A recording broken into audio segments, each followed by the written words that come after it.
Squatters along the Odor drain are being blamed for the constant silting of the channel and the resultant flooding of communities upstream during major rains. Being the main channel conveying across waste and runoff water into the sea, its efficient management has become critical if the city is to be spared floods each time it rains. Speaking to journalists at the start of this year's dredging exercise, Director of Operations Sena Adiepena says dredge masters will also be grassing the banks of the drain as one other way to minimize siltation. The rate of siltation is quite rapid, and which really requires that we need to continuously maintain this drain by desilting and dredging. Huge volumes of silt are being taken out and being loaded out of sight. The rubbish bits that the settlers and encroachers along the drains, we have also realized that they aggravate the situation by throwing their waste into the drain, which acts as a blockade. The main reason for the flooding is not the rubbish. It is the silt deposit, which has resulted in loss of capacity of the drain. The rubbish content only serves as a blockade, so it aggravates the situation. So yes, we have to deal with both silt and rubbish, but we are also in touch with the AMA in regards to clearing the squatters and the encroachers who are along the drains. And it's those same squatters who end up losing their lives also because they are too close to the drain. If you have the banks of the drains exposed and not properly grasped, you have some of those materials falling back and adding to the silt deposit. So as part of our scope and project, we are not just to dredge but also beautify and green and prepare landscape, put park benches and all of that to enhance the look of the area, not just the dredging bits. So there are other civil infrastructure components of the scope, which includes a clep interceptor, which prevents the pollution of the Kole Lagoon by the Odor. The Works and Housing Minister talked about a permanent fix for the Odor drain. Do you think there can be a permanent fix? Yes, there can be a permanent fix to this solution, which involves engineering, designs, and a lot more engineering.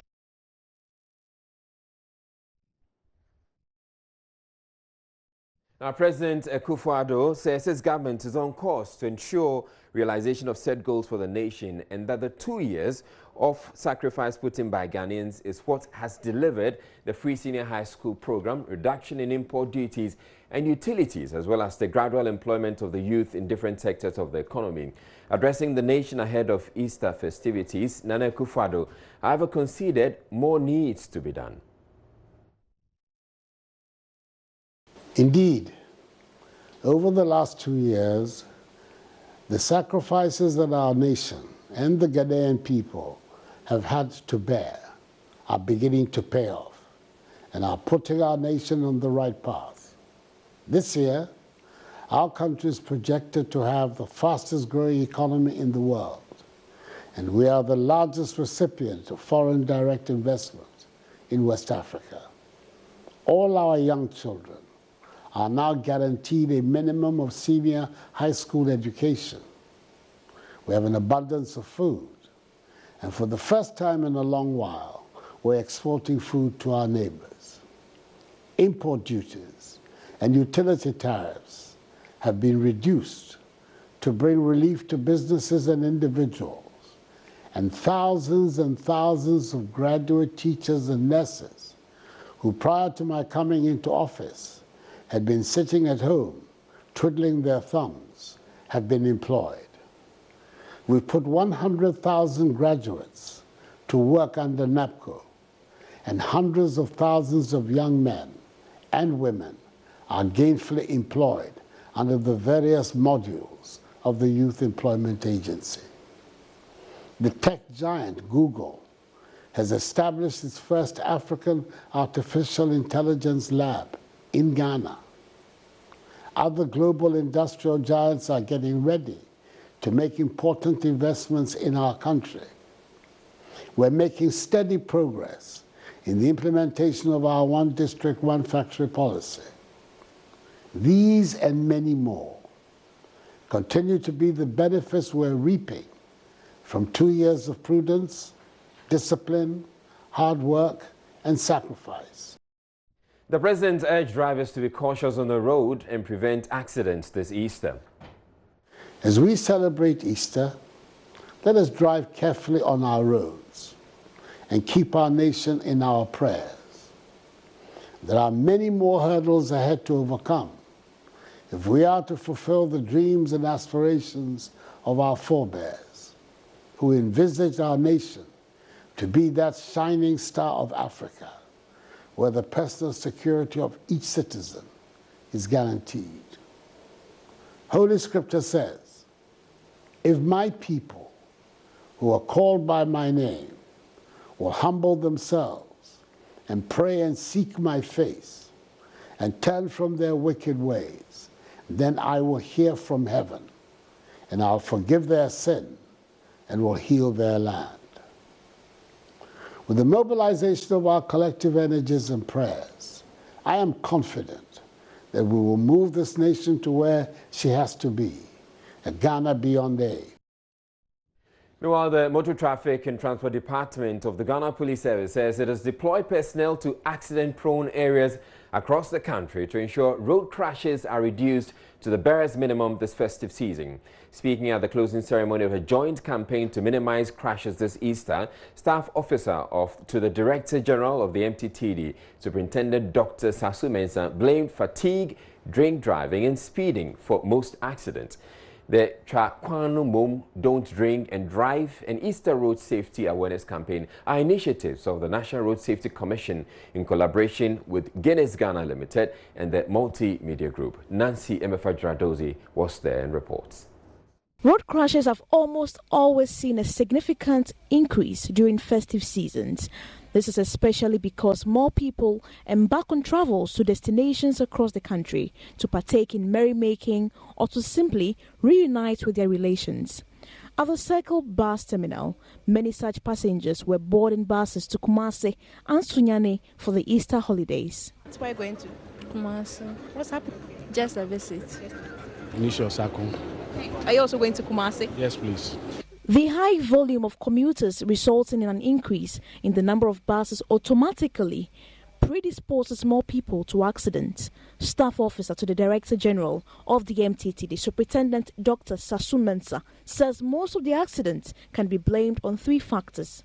When attitudes are changed, it means obviously that they will be driving efficiently and effectively on our roads, so that the carnage we are experiencing on the road would virtually reduce. But the drivers say they have become more careful on the roads thanks to the many road safety campaigns. They have teachers.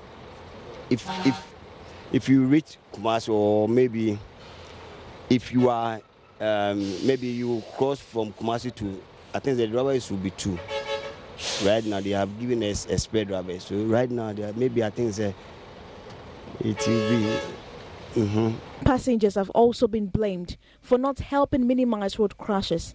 But some passengers, however, say they are ready to reform. Basically, he has to be patient and be watchful, It shouldn't be always, it's my right, it's my right. That is fun of drivers. I'm supposed to go. In case somebody is using your lane, you have to take time for the person to cross before you come. The word is watch. Yes. So if you're watching and he's doing something wrong, what do you do? I think that we would have to prompt him. Nicely, respectfully, let him know that what he's doing is not good for him, and it's also not good for the passengers he's carrying. Data compiled by the Motor Traffic and Transport Department, MTTD, revealed the number of commercial vehicles rose to 8,431 last year, an increase of 4.74% from 8,080 in 2017. Superintendent Dr. Sasu Mensah explains how the deployment of personnel will reduce the road crashes. We have deployed. It's not that we are deploying.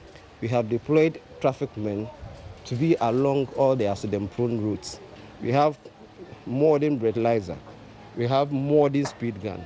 These enforcement equipment are used to enforce traffic rules and regulations regarding speeding and drink driving. Meanwhile, the corporate director at Guinness Ghana Limited, Aseye Nuchukwi, says the collaboration to fight road crashes will continue till a significant improvement is achieved. Very, very long time. As long as we are here, we continue to run it. It is part of everything that we do. It underlines what we do.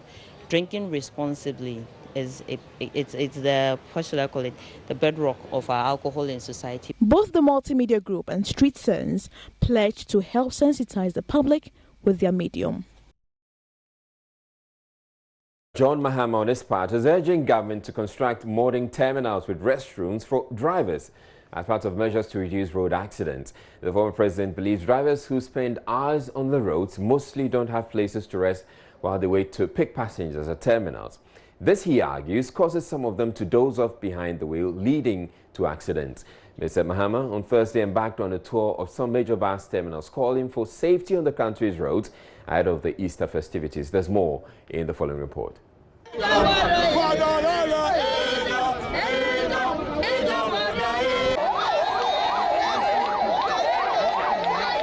Many traders abandoned their items, hitting the streets to dance as the former president's entourage arrived. The NDC flag bearer visited the Tudu, Kaneshi and Circle bus terminals in the company of party chairman Samuel Ofosu-Ampofo and General Secretary Johnson Esiedu Nketia. He is here to interact with you and to assure you that given the opportunity like for the second coming, perhaps he is even going to do more than he did before. The driver unions raised concerns about hikes in fuel prices and the state of their terminals. Show it to the assembly, and we want to build a park for ourselves. But to give us the go-ahead becomes a problem. So many years. When it rains, you cannot enter here and join a car. And this is the path that goes to all the hinterlands in this country. It's so neglected ourselves. But the way the petrol prices and things are going is becoming too much for us. Mr. Mahama assured some action will be taken if his party returns to power. I think that working with government, it is possible to modernize this terminal so that you're able to carry out your duties effectively. If you even have a good terminal, there's a place for drivers to rest so that when they are not yet loading, they can sleep or rest. And then when they take off, they don't go and fall asleep on the way and have accidents. So a good environment where drivers work is also conducive to reducing the rate of accidents. And so we agree with you. I think that government should take a look at this terminal and see how it can be modernized. So I want to thank you very much for welcoming us and to just encourage you. I know that times are difficult, but still try and do your best as government tries to work to resolve some of the issues. Statistics from the Ghana Road Safety Commission shows accidents tend to be high during festive occasions, but the many drivers who will be plying the roads say they expect an accident-free celebration. Elsewhere, the unmotorable state of the Lashibi road is forcing commuters to endanger their lives on the Kratema motorway.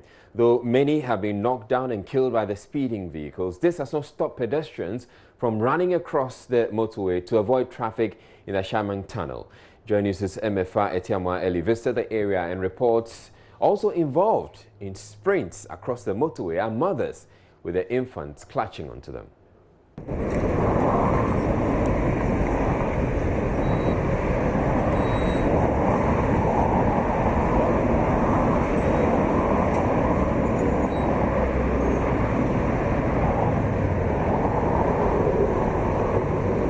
For time immemorial, users of the Lashibi tunnel maneuvered dangerous potholes to use the narrow tunnel originally built to enable cattle herds cross over to either side of the motorway without obstructing traffic. Over time, the facility has outgrown its purpose and expanded to serve humans as well.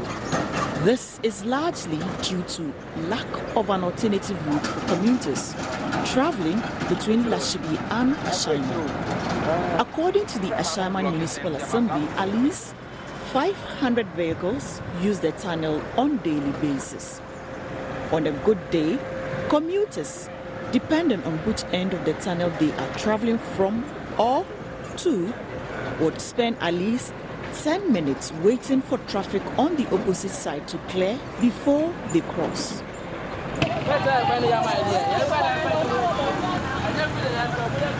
The situation for many can be stressing and frustrating.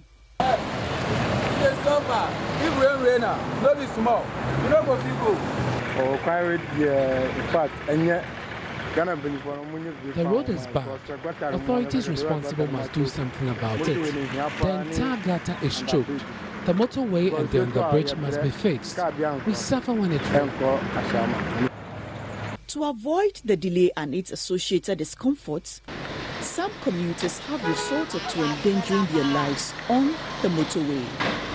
Men and women are seen racing against speeding vehicles just to get to their destinations. Children are held tightly by their parents to enable them smartly run across. Even babies are clenched to their chests and sometimes strapped to the back of their parents and are used to cross the 100 km/h speed limit motorway.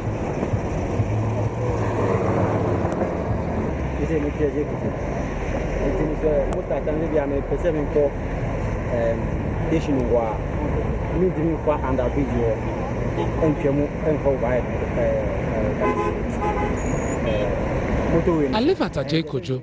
Anytime I'm going to Teshinungwa, I run across the motorway. The underbridge is terrible, particularly when it rains. I'll be delayed if I go through it.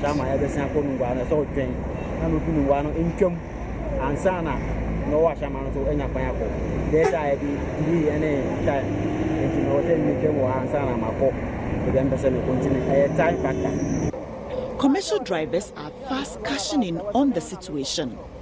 At the Klago end of the tunnel, a mini taxi rank is springing up. Persons heading towards Lashibi, Sakumono and Nungwa are their potential passengers. Instead of wasting time in traffic to go through the tunnel, these commuters run across the motorway and board these taxis. Yakubu, Jonathan and Saviola are drivers at these illegal pickup points. And at the same time,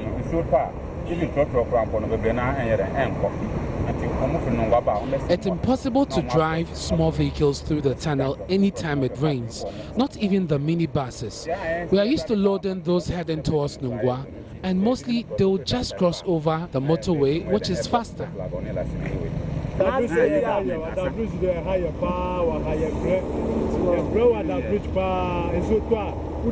suffer using the underbridge a lot, particularly when it rains. The entire vehicle will break down due to the poor state of the road and the tunnel.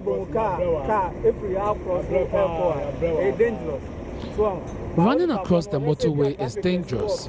Even though there's an access down there, it becomes inaccessible and no one wants to waste time using the facility. The situation is not different at the Ajekojo side of the tunnel. A full-fledged mini bus station is becoming very attractive for those traveling towards Ajekojo, Zainu, Atadeka and Katamanso. During rush hours, it is the preferred bus stop for passengers returning from Accra Central. Alice, a vehicle knocks down one person while walking or running across this point of the motorway every week. Abeku and Victoria are witnesses. When they pay the I remember, I say, you know, about school, but the motor became one. The motor of Pampé one of motor is on my car. That be asked you are what of bridging into. I didn't see what I had. The car before a month for had a yes, they say, they motorway. The alternative is the rough stretch running through the tunnel. On a rainy day, drivers must get their act right to maneuver through the mud and debris deposited, mostly at the entrance and beneath the tunnel. It gets chaotic sometimes, and your guess is as good as mine. We're taking a break here on JoyNews Prime, but still ahead in the bulletin, Senior Minister Aisha Wang comes in for heavy criticism for justifying deportation of Galamsey kingpin Aisha Wang in December last year. There are other things behind the scenes. Putting that lady in jail in Ghana is not going to solve your economic problem. The Media Coalition Against Illegal Mining has also expressed its disappointment. Is so important, and definitely the message that comes out of what the senior minister has said is a fatal blow to this particular fight. Senior Minister Aisha Wang was coming for sharp criticism for his justification of government's decision not to prosecute Chinese national Aisha Wang for engaging in illegal mining. Aisha Wang, a notorious Galamsey kingpin who was being tried for undertaking small-scale mining operations and providing mine support services without valid registration, was deported in December last year, bringing to an end her trial. Addressing a town hall meeting of Ghanaian nationals abroad, the senior minister cited, among others, Ghana's diplomatic ties with China and its support in the rollout of government's major infrastructure initiative as reasons for the decision to end her prosecution. A very good relationship with China. They're the main company that is helping develop the infrastructure system in Ghana. It's Sino-IT. It's a Chinese company. It's the one that's going to help process our bauxite and provide about $2 billion to us. So when there are these kind of arrangements, there are other things behind the scenes. Putting that lady in jail in Ghana is not going to solve your economic problem. It's not going to make you happy or me happy. That's not important. The most important thing is that it's been deported out of Ghana. So we must say it's not wrong. I'm saying that there are many other things beyond what you see in these matters. And everybody is wide awake. The most important thing is that we have planned this, we have established regulations, and we are protecting our environment. And that is far more important than one Chinese woman who has been deported. Meanwhile, convener of the Media Coalition Against Illegal Mining, Lashibi, has expressed disappointment at the justification of government's decision not to prosecute Aisha Wang. He has been speaking with JoyNews in reaction to the comments by the senior minister.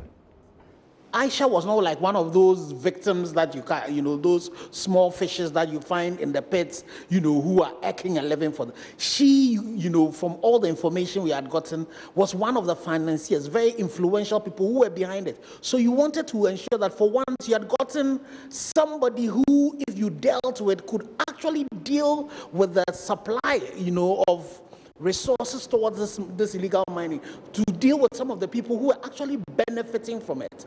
So for us to then hear that Nole Prosokwa was, for me, one of the lowest, ebbs in this whole fight against, illegal, the fight that the Stop Galamsey fight. And so to now hear the senior minister, somebody who has seen a lot of seasons, somebody who has a lot more experience than we are, give this justification that for $2 billion, we are prepared to sacrifice 2.29 billion cedis damage that has been done to us. We did not want to ensure that the detriment, effect of prosecution happens. We do not want to make sure that the sanctions, in terms of even fines, that could have been fined for each of these people, that could have gone into ensuring that, we at least recovers part of the cost of fixing this, would have dealt with it. That we did not want that maybe in the course of this, some of the people who were behind working with Aisha Wang would have gotten them exposed, that we did not want to do all of this. And then we want to do a justification for the Sino-Hydro deal. Unfortunately for the senior minister, the Chinese ambassador has come to say that they are not interested in supporting people who are doing illegality, and they want to actually work with us to fix this problem. So I think that it is important that as a country, we need to realize that our today and our future is more important than the broth that we'll get today. Say messaging is so important, and definitely the message that comes out of what the senior minister has said is a fatal blow to this particular fight. It is very demotivation to everybody who is involved in it. And I think that there should be a correction of it from the Minister for Information all the way to the President. Something needs to be done about this particular thing. The Chinese won't leave Ghana on their own. They won't stop coming to Ghana. There's a resource here that they want to find. They would keep coming here. Would we get to a point where we will get leadership in this country saying that? Right, and joining us on phone right now is Dr. Vladimir Inchudanso, who is international relations expert, and this is the Director of Academic Affairs at the Ghana Armed Forces and Staff College. Thank you very much, Doc, for joining us. Now, what do you make of the justification by the senior minister? Hello, Dr. Vladimir Inchudanso, if you can hear me, I'm asking what you make of the justification by the senior minister for seizing or halting the prosecution of Aisha Wang.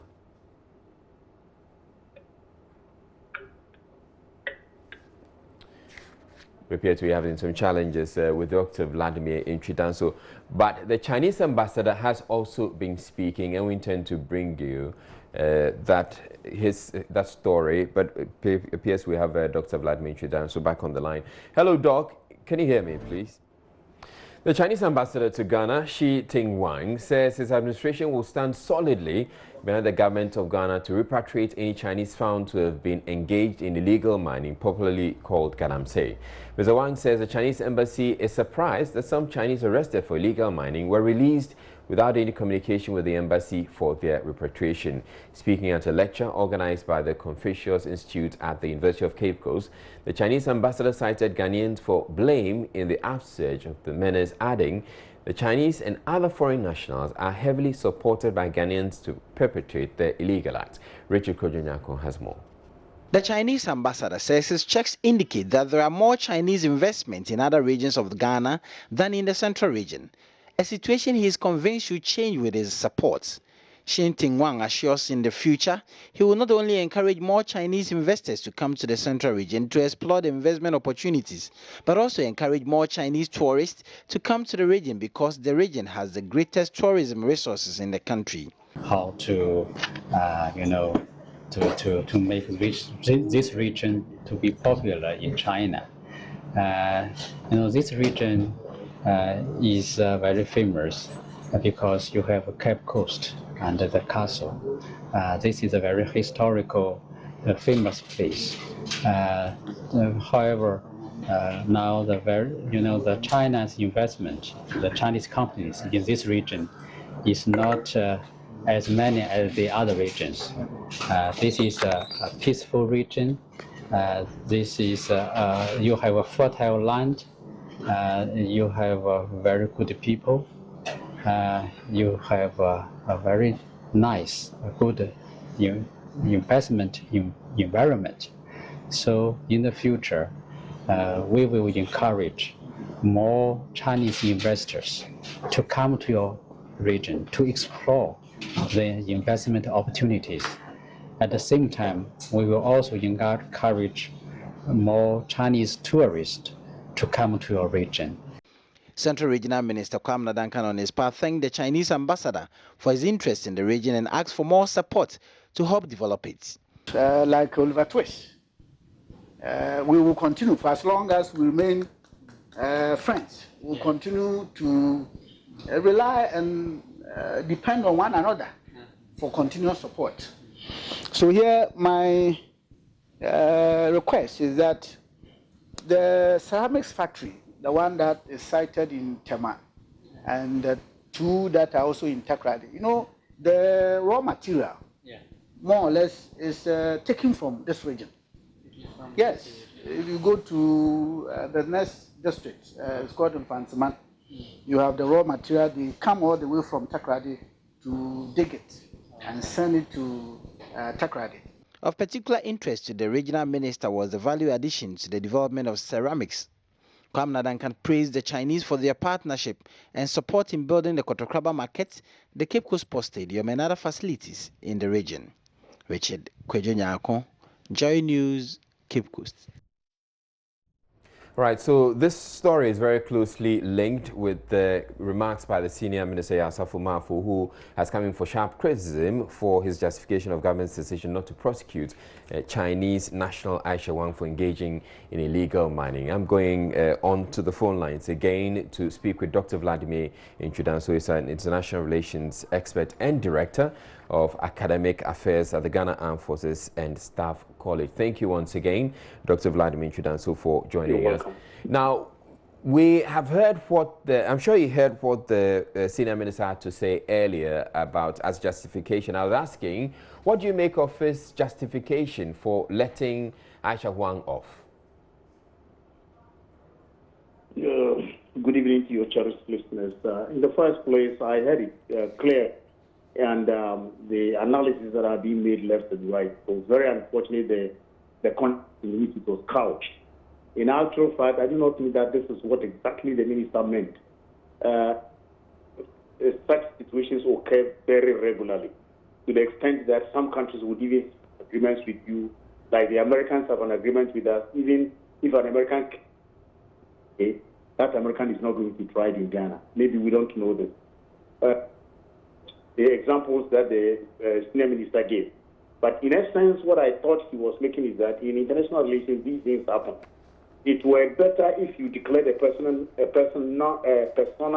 non grata and then deport the person than if you went through the full rigors of the law, imprisoned the person, and relations between your countries in respect to some other agreements that have been signed goes sour.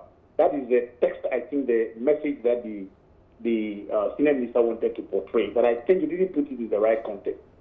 Where I tell you, there was no need to have gone to the full length of prosecuting Aisha Wang, because there are a lot of links within which would make the government look ridiculous.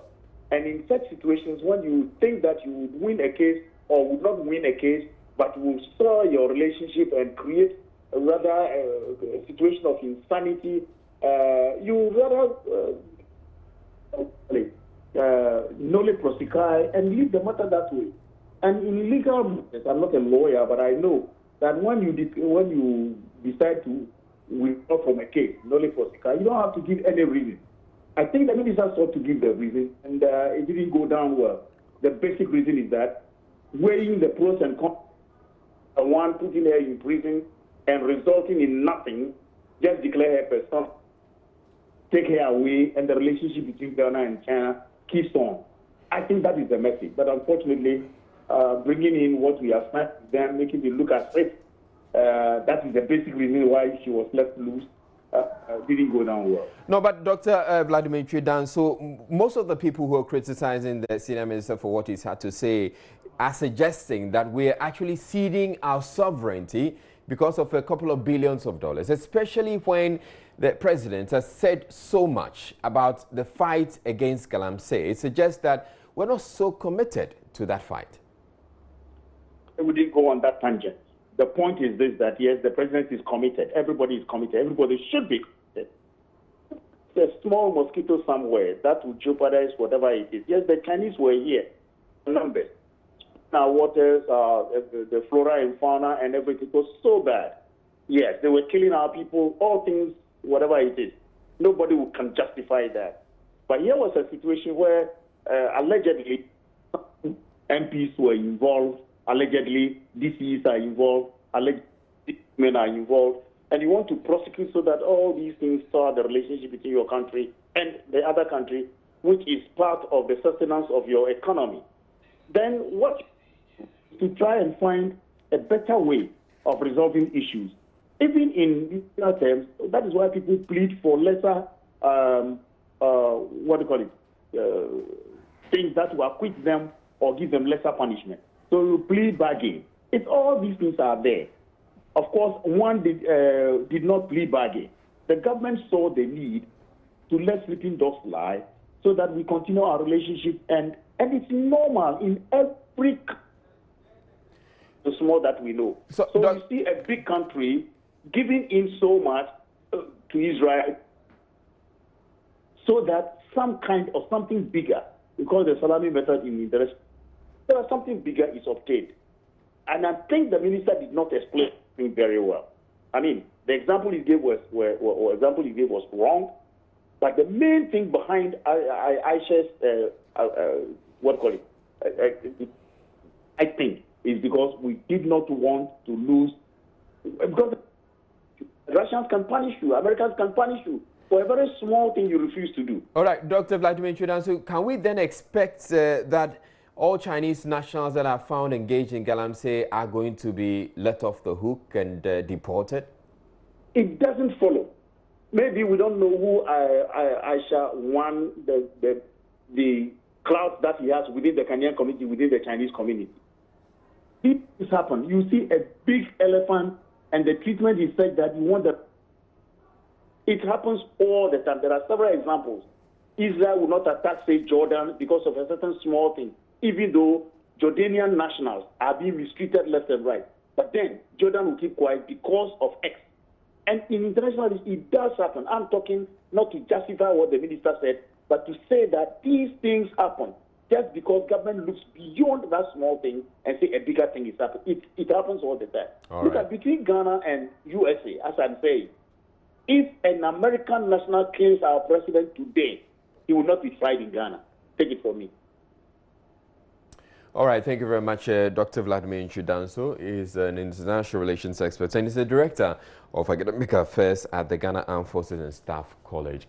A gas explosion at Atomic Junction here in Accra in 2017 killed 7 people and injured 132. There have been related gas explosions across the country, which despite efforts to avert recurrence. There is, however, hope as 3 students of the Kwame Nkrumah University of Science and Technology develop a detector with SMS alert. On Tech Thursday, Love FM's Kwesi Deborah speaks with the 3 female engineering students behind the innovation. Ghana has since 2014 recorded at least 9 major incidents of gas explosion nationwide. 6 of them occurred in the Greater Accra region and 1 each in Takoradi in Western, Kaswa in Central and Kumasi in the Ashanti region. Reports indicate 35% of the over 300 burns cases reported at the Kolebu Teaching Hospital in 2017 were from gas explosions. Level 100 chemical engineering student Comfort Benawo Seusu led the initiative. Together with her friends Safiano Inunam and Barakisu Nasiru, both geological engineering students, she set out to work after losing a friend in a gas explosion. I and my colleagues here decided to do this project, gas leakage detector, because of fire outbreaks, mainly because of fire outbreaks. We have things happening in KDT PZ, where we are losing a lot of property and lives as well. Last semester we lost one of our students because of this, and we in our capabilities decided to do this project. So. The gadget is equipped with a sensor which detects gas concentration and triggers a buzzer to alert neighbors. Okay, we have a sensor, we have Arduino, we have GPS and GSM model, and we have a buzzer.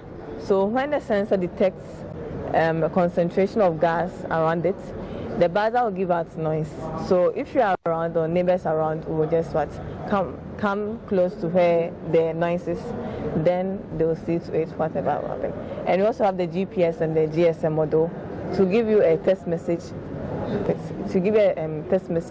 that, oh, there is a leakage of gas. And we've made it in such a way that can send message to 2 to 3 people, can add fire service number to it, which is important because fire service work 24/7. Yeah. I'm actually looking forward to make this thing big and sell it in the markets because it can really help. It can help. Reporting for JoyNews, Kwesi Deborah.